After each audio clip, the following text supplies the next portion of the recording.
Et si on causait un tout petit peu de procédure civile? Tout le monde s'en fout. Alors moi je fais le pari que ça puisse vous intéresser. Non, on préfère fuir. Laissez-moi une chance. Juste une petite chance. Une chance. On a déjà causé sur cette chaîne de ce qu'on appelle la mise en état en procédure civile.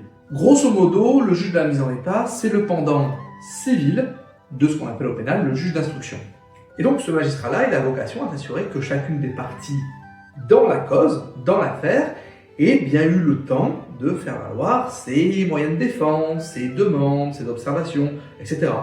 Et au demeurant, si une de ces parties fait traîner la chose, il va venir vous pincer le mollet. Et ce jusqu'à ce que le dossier soit mis en état d'être plaidé, d'être jugé devant le tribunal composé de ces 3 magistrats. Et pendant toute cette phase-là, il peut décider de différents trucs, comme des expertises, voire même accorder des avances avant que le fond ne soit définitivement tranché. Et fondamentalement, c'est loin d'être une mauvaise chose. Jusqu'à ce qu'on décide pour des raisons budgétaires de dévoyer quelque peu sa fonction. C'est qu'on s'est dit en haut lieu, mais est-ce qu'on ne tiendrait pas un chouette filtre à procès avec ce joli petit juge? Pour les preux ignobles. Un filtre qui empêcherait d'aller jusqu'au bout du processus, et donc d'économiser sur le temps utile du service public. Pourquoi? Et notamment en charge de juger ce qu'on appelle les fins de non-recevoir. Ça va, vous suivez toujours? Dis juste. Pitié. Tenez encore le coup, ça en vaut la peine. Une fin de non-recevoir, c'est à peu près la pire des sanctions de procédure civile qui soit. L'affaire est tout bonnement irrecevable, on ne va même pas étudier le fond du dossier, c'est ciao, ça n'a jamais existé. Et vous comprenez bien que de filer une telle mission à un juge unique, ça a peu tant d'axes.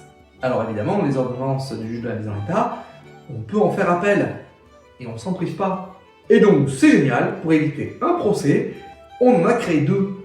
L'instance devant le juge de la mise en état, et l'appel de sa décision, avant peut-être enfin de pouvoir poursuivre le procès.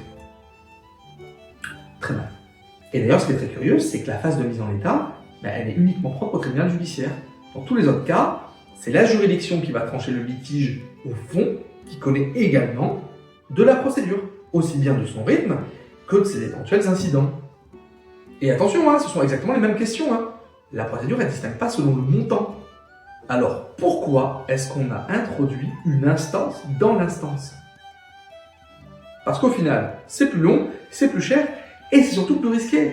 Sortir certains arguments, qui peuvent être pertinents, mais par définition, qui peuvent être aussi soumis à un aléa judiciaire, c'est s'exposer à un risque. Et ça m'interpelle. Mais c'est l'esprit, la vraie mesure de l'homme. Et bim, du droit.